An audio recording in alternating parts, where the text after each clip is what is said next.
Hello and very warm welcome at Amish Shackle 5858. I am Amish Shackle. Foreign news have been reported by American, European, Asian, African, Australian news channels and the news agencies. So please let's go to the headlines. Tonight there is breaking news just as we come on the air. Law enforcement sources now telling ABC News the Brown University killer recorded a video before he killed himself, revealing his motive. Authorities say the killer revealed a lengthy grudge that brought him to Brown University, who he was angry with, and what he says about the students in that lecture hall. Authorities say that suspect then traveled to Brookline, Massachusetts, outside Boston, where he killed an MIT nuclear physics professor in the doorway of his home. To messages on that chilling video, the suspect saying at one point, "I don't regret what I did." What we've now learned tonight, Aaron Katersky standing by with late reporting.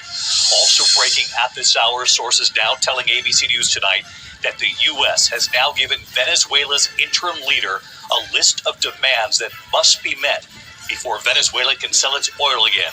Rachel Scott of the breaking news. She's live at the White House. Tonight, the flu surging across the U.S. in record numbers. Roughly 11 million cases reported, 5,000 deaths. 45 states tonight now reporting very high or high flu activity. And what we've now learned about this year's flu shot. How effective will it be in fighting this? Tonight, several states in the Northeast with winter weather advisories as we come on, tracking snow and freezing rain at this hour. And then the big change coming. Ginger Z is here. Tonight marks 5 years since the January 6th assault on the U.S. Capitol. Nearly 1,600 rioters pardoned by President Trump. Some returning to the Capitol today holding their pardons. Tonight, the White House on its official website saying the protesters on that day were peaceful. And the White House website now accusing Vice President Mike Pence of cowardice and sabotage. But Mike Pence is saying tonight. New video of a person of interest tonight in the killings of a dentist and his wife found dead upstairs in their home. Authorities now revealing the apparent cause of death. Here in New York City, multiple firefighters injured battling a major fire spreading to a number of buildings. One firefighter surviving after being hit in the head by a falling air conditioner. Also tonight, the newest Girl Scout cookie has just been revealed as quite something. And Taylor Swift breaking her own record, her new longest #1 song, and what it replaces. From ABC News World Headquarters in New York, this is World News Tonight with David Muir.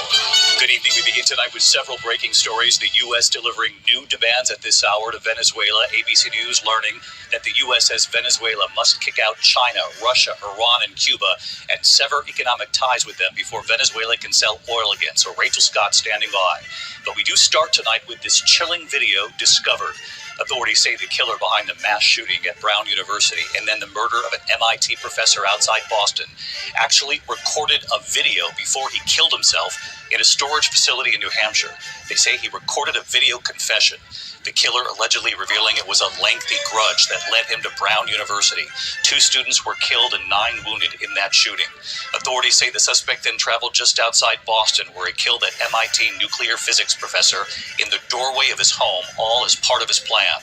Tonight, the message on that chilling video at the suspect saying at one point, "I don't regret what I did." ABC's chief investigative correspondent Aaron Katersky leading us off tonight with what we've just learned.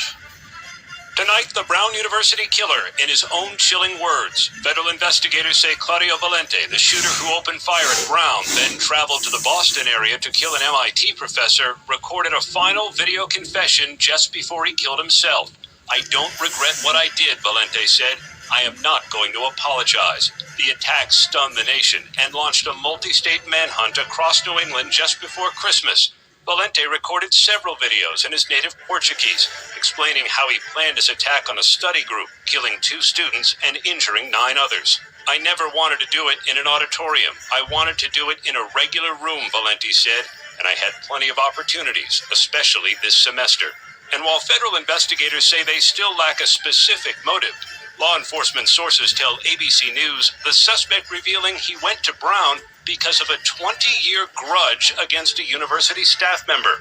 He then went to Brookline, Massachusetts, fatally shooting MIT professor Nuno Lalero at his home. Which is autonomous territory of Denmark, a NATO ally. The White House said today the issue is not going away and that the U.S. military is always an option. Denmark, Mr. Marty today seems and it will spell the end of NATO. Carney said he stands with Denmark, but was careful not to criticize Trump. From a NATO context, the way I would frame it is the western flank of NATO, which would include Greenland, the Arctic, is, given the evolving threat environment, is an area that we as NATO, Canada obviously importantly, given our geography, need to invest more in. European leaders made it clear today they believe Greenland belongs to its people. Jackson Prosco begins our coverage tonight. Sophisticated, most fearsome. It's fearsome military, one planet Earth, and it's not even close enough. Still savoring the successful U.S. military operation in Venezuela, American president seems emboldened to go further. See, I've been saying it for a long time. Nobody can take us. Donald Trump's best may be Greenland. He has mused about conquering the Danish territory for years. After Venezuela, his language is increasingly direct and alarming. We need Greenland from the standpoint of national security, and Denmark is not going to be able to do it, I can tell you. On X, State Department boosted this is hemisphere. What right does assert Greenland? And Deputy Chief Staff suggested the U.S. could step in and take what it wants. Greenland should be part of the United States. Nobody's going to fight the United States militarily over the future of Greenland. The anxiety among allies. DHS Secretary Kristi Noem joins me now. Ms. Secretary, you've been out there on the grounds. You found out some.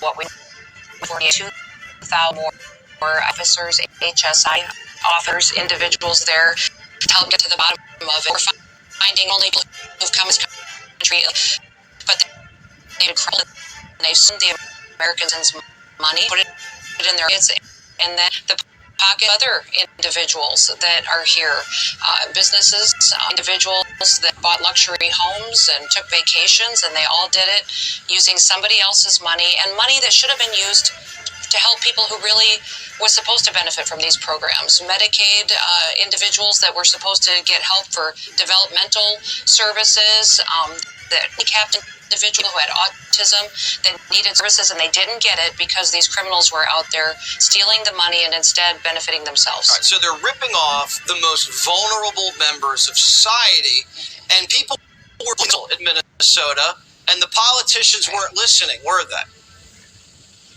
No, absolutely not. In fact, so many Minnesota state employees were saying, Governor Walz, pay attention to this. People are stealing the money. These are not legitimate businesses. They are not legitimate nonprofits, and he heard them. He would do their orders. He would telling them over. They were very much. They were whistleblowers who were being ignored or bullied into being quiet. Are people thinking when you're there? I mean, it seems like you're bringing up a lot of that. You know, we've been dealing with this for a long time. You know, appreciate it. They do. People that are on the streets, you know, we last 48 hours.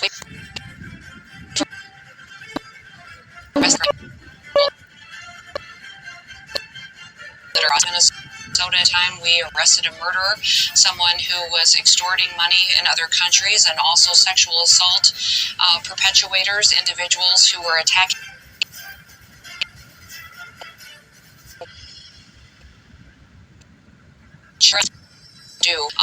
And thank God that wants to make America safe again for every single citizen, regardless of live. Well, the governor of California says, bring it on. I'll be there. We think just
It's Asia Now.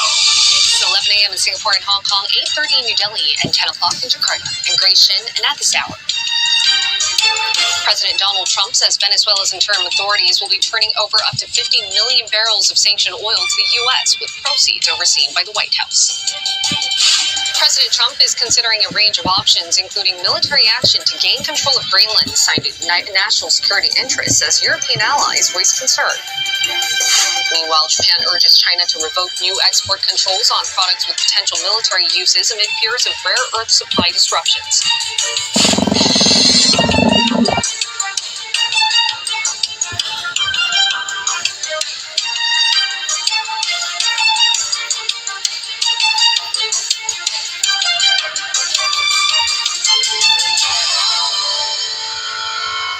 U.S. President Donald Trump has announced that Venezuela's interim government will be turning over 30 to 50 million barrels of high-quality sanctioned oil to the U.S.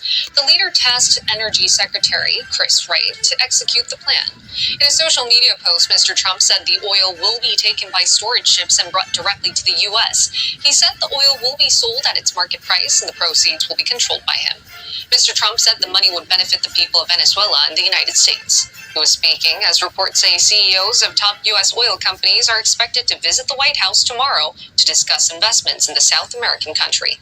Venezuela has been unable to ship the millions of barrels of oil loaded on tankers and in storage tanks due to an export blockade imposed by Mr. Trump since mid-December.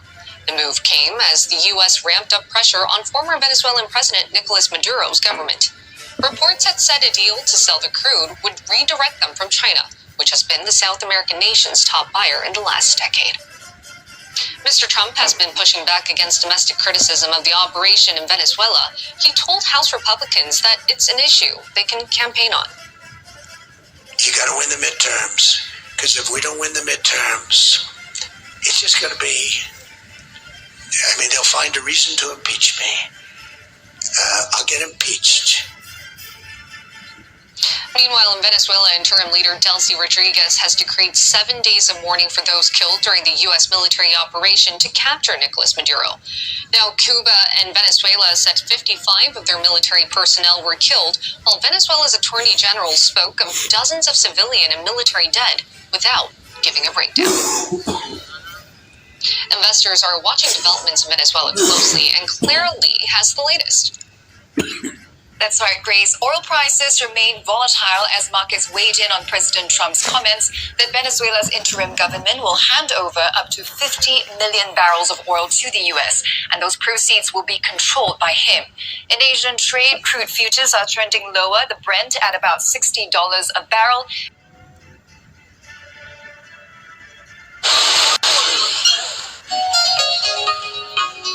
Africa News. The news. Cuban officials lowered flags in the early hours of Monday to mourn 32 security officers they say were killed in the United States weekend strike on Venezuela. The island faces uncertainty over its future after the U.S. abducted Venezuelan President Nicolas Maduro. With Maduro's arrest, Cuba has lost its closest ally. His government was shipping a daily average of 35,000 barrels of oil to Cuba. On Sunday, U.S. President Donald Trump criticized the island as a nation ready to fall without the support of Venezuela. No hay duda que para Cuba es un peligro y que es una amenaza permanente. There is no doubt that the lack of Venezuelan support is a danger and a threat to Cuba. On the other hand, there is a reaction from other sources that will come out in support of Cuba, because Cuba is next. I would count on China first and foremost. There is confirmed information that a Chinese envoy has been in Havana since yesterday, sent from Beijing. I would also count on the Russian position. Mandado desde ayer de Beijing para acá, la posición rusa. Fear and anxiety are taking hold among the Cuban population.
condemned Somaliland Myanmar.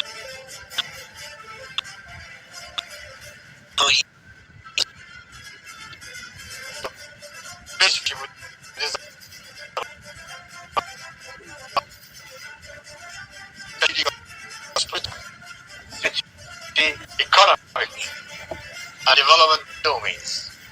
We see this partnership not as a symbolic, but as practical, institutional, and result-oriented. Somaliland declared independence in 1991, but has never before been recognised. Somalia condemned the visit as an unacceptable interference in its internal affairs.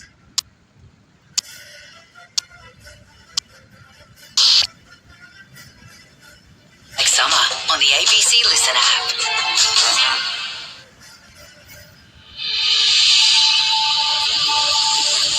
An intense heat wave pushes into the sea, bringing temperature to 45 level. Very hot. And is southeast.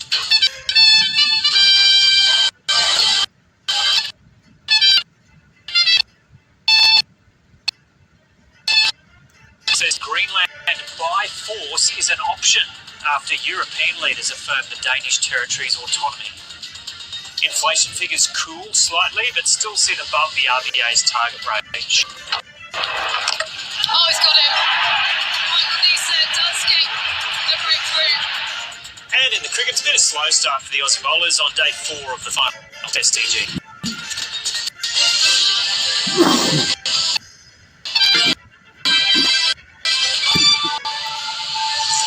Hello and welcome to ABC Right. Temperatures across large parts of Australia are soaring, with extreme heatwave conditions being felt in Victoria, South Australia and southeastern New Zealand. Some parts of South Australia have already by 40 degrees in Victoria. There were 2, but now there's just 1. So, yeah, in Victoria, authorities issued an emergency warning for parts of Bungill, Grania and Thullagalong on the state's northeast border on the Murray there with New South Wales, because of that bushfire that continues to burn within the Mount Lawson State Park towards Bungill. Reporter Sash Payne joins us now from Melbourne. Sasha, g'day. So how are you feeling in that heat, and what's the latest on that emergency warning? Well, it may surprise you, but I'm feeling very hot right now. It's edging up towards 39 degrees here in Melbourne, and we're expecting to hit the low 40s. It already has in some parts of the state. Very hot as it is in other parts of the country, of course, as well. Windy here as well. Fire conditions that are simply what we dread in Australia. So as you mentioned, there are 2 fires that are of concern at the moment. The most concerning is that fire in Mount Lawson State Park, which is near, it's in the northeast of the state, the very northeast of the state, in fact, near the border with New South Wales. That fire has been burning for a number of days now. It is in a state park, very steep, difficult terrain, and obviously very hot conditions for firefighters. So there have been a number of warnings for people to leave, as you mentioned before, and I'll repeat that. An emergency warning has been issued for parts of Bungill, Grania and Thullagalong for that Mount Lawson State Park fire, which is not yet under control. So people in those areas are being warned to leave immediately. That fire is near the Walwa town of Walwa, which is a very small community. There's just under 200 people there.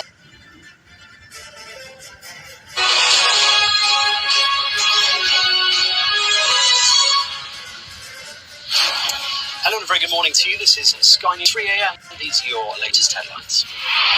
A declaration of Paris. The UK and France sign an agreement to send troops to Ukraine if they're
negotiators, where security guarantees are also critical.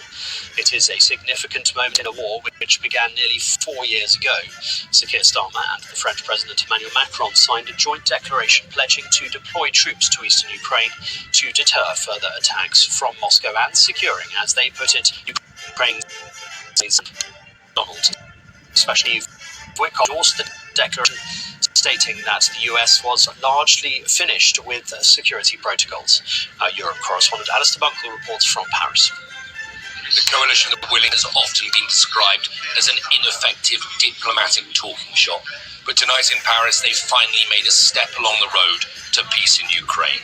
Britain and France have signed a deal to put their forces into Ukraine if a ceasefire is agreed with Russia. This declaration by the coalition of the willing marks the first time that operational convergence has been achieved among the 35 member states of the coalition, including Ukraine and the US, in building robust security guarantees. I can say that following a ceasefire, the UK and France will establish military hubs across Ukraine and build protected facilities for weapons and military equipment to support Ukraine's defensive needs. The United States is also guaranteed to act as a security backstop and come to Ukraine's defense if Russia attacked or invaded again.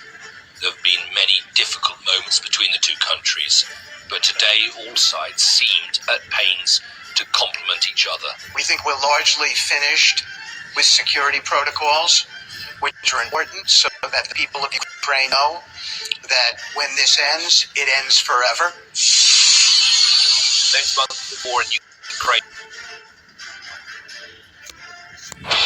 Tonight there is breaking news just as we come on the air. Law enforcement is now telling ABC News that the Brown University killer video selling his motor revealed a bunch of Brown's angry and what he says about the students in that lecture hall.